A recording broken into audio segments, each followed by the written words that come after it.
CommanderEl, and she's been gaming for a while. How long have you been landing for, El? I've been landing with Valhalla since about 2004, and we started doing, a group of friends of ours would do homelands, so I've been landing from probably about 2000, 2001, so almost 10 years. And how long have you been involved with Reloaded for?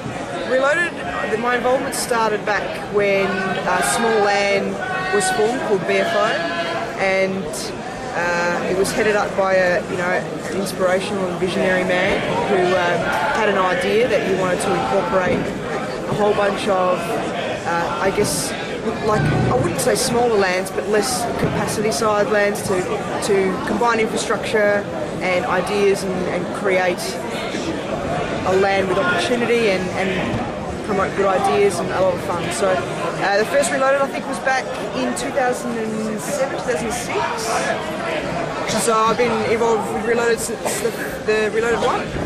And what do you do at Reloaded now? What's your position? I was appointed this year as the PC competitions manager, which basically involves overseeing all the PC competitions, making sure they run on time.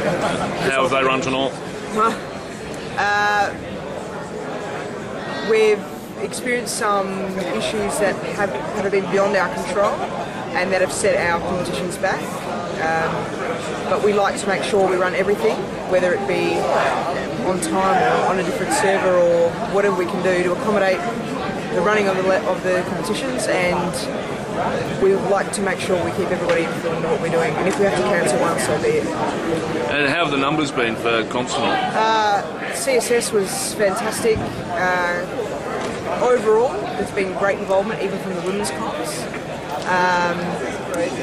We would have had at least 400 or 500 competitors tonight across all our competitions. Women's comps are a new development at Reloaded. How have you seen that tonight, as a woman yourself? Well, being involved in the actual competitions myself, it's really, really inspiring and I guess heartwarming to see ladies really getting involved and really they make the Daytona comp was competitive, and I got knocked out in the first round. I was a bit ashamed about that. It's really nice to see some ladies around here enjoying themselves and playing games, not just watching DVDs. So it's something you'd like to see come back for the next one? Absolutely, because I think it's an environment where it's male-dominated and there are so few women, and to make them feel included and comfortable is first and foremost an asset to our land and what we stand for. So I've had people that have questioned perhaps the offering of cheaper ticket prices to women and stuff like that. Is that something that you feel is detrimental to the cause, or is that something that you feel has worked in terms of promoting getting women involved in landing, or is there some other way you'd like us to see us promote it? I think the cheaper ticket solution was a simple and effective idea, getting women in the door. It may have been, I'm not sure of the exact numbers, but it would have been effective in getting maybe 10 or 20 ladies in the door that we may have not have. So it's, I guess, like a low impact, low yield kind of solution. I don't have any ideas, maybe better prizes. Maybe less heckling from the admin table. It's all part and parcel of the No, but you've had a good land overall. Absolutely. And you're just about finished for the night. Oh, I'm ready to go to sleep. Ready for pickup. Aren't we all? Aren't we all? Well, thanks for your time, El. Thank you. And I promise not to embarrass your husband, Tim. But you are an oddity in perhaps in this in this environment where you see very few married couples, Yes. or even couples in general, because generally one person comes and the other person stays at home. How long have you been gaming for, Tim? 15 years or so, but... You're silhouetted, so no one will be able to identify you. Oh, that's good. I like that. It's like 60 minutes. Oh, hang on, I can fix that. Yeah, I've been gaming for... Night vision. For 15, 20 years, but I've only seriously in the last sort of 10, since I could afford my own hardware and stuff like that. So, been to a few of these events. 15 to 20 years, you say. What would be your first gaming recollection like? What was your first game going back that far? Would have been probably Commodore 64. Yep. We bought one when I was a kid, and we had about You spent a lot of time on Where in the World is Carmen San Diego? Oh yeah, and Goldfields and Bruce Lee and all sorts of things. And then sort of went through a series of consoles, and eventually when I started earning money, I bought myself a decent PC and got into the PC gaming aspect. So I was talking to a sniper earlier, and he was saying that over the years he believes that gaming's actually got easier and is now more accessible, even as it's gotten more online focus. He's been doing it since '92, and so he's basically saying that it's more easy. Is that what you're finding? I'd say it's definitely expanding the market.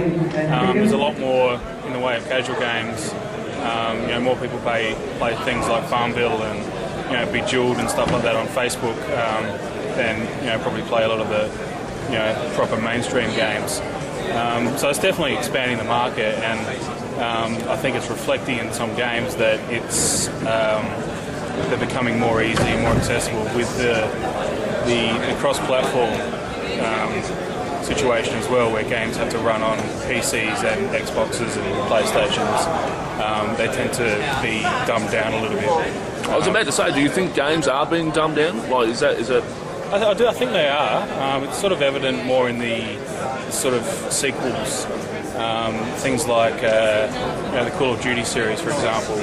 Call of Duty 4 was pretty serious and quite hardcore, whereas Modern Warfare 2 has been dumbed down a bit to let the consoles have, because it's obviously harder to control with the gaming controllers as opposed to mouse and keyboard. So things like auto aim and stuff like that. So you'd say that's more accessible, but not necessarily good for gaming, or what's your view on that?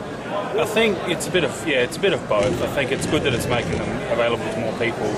People that can't afford a $1,500 computer to play PC games can instead buy a $300 Xbox. On the other hand, it does sort of take something away from PC gamers who like that sort of more serious experience and a little bit more depth to their games, which I think sometimes you miss out on with consoles. So getting back to you two being married, do you have a lot of shared time that you game together, or you just do your own thing?